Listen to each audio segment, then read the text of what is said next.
আচরিত একটা দৃশ্য বন্ধুরা, দেখেন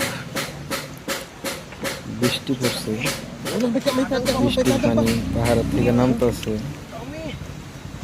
আর তলে গনে দেখেন মাছ কিভাবে উঠে জঙ্গলের তল দিয়ে উঠতেছে। খালি মাছও না, মাছের লগে দেখেন কারকা আছে এবং কি মাগুর মাছ, চাইনিজ মাগুর, দেখেন কত মাগুর। আমি একটা কথা বুঝতে মুশকিল লাগতেছে হয়তো, পাহাড়ে মাছগুলো উঠে পাহাড়ে কি করতেছে, পাহাড়ে দেখবার গেছে, পাহাড়ের উপরে কি আছে হয়তো মাছের দেখি, মাছের আশা না আসাল নাকি পাহাড়ের উপরে যান দেহ দেখি পাহাড়ের উপরে কি আছে। কারখানা তো স্বাভাবিক, কারখানা ধরেন যে কোনো জায়গায় ওড়া হারে, কিন্তু মাছের কথাটা আমি আসলে পাহাড়ের উপরে ওঠাটা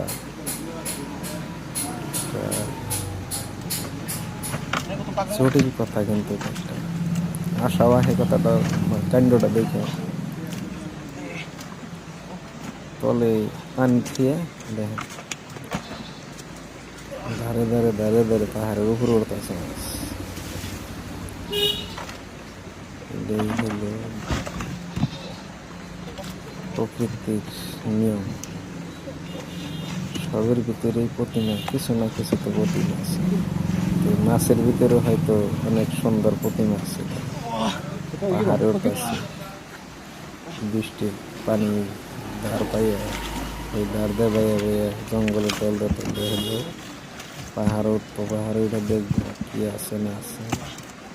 পাহাড়ের সৌন্দর্য উপভোগ করার নিয়ে মাছগুলাই হয়তো চেষ্টা করতেছে, কিন্তু এবার তো মানুষের হাতে বেড়ে গেছে, এবার আর রক্ষা নেই। কারখাগুলো সাইজে দারুণ বড় বড় সাইজের, কোনো মাছ নাই, মাগুর মাছ আর হলো কারকা।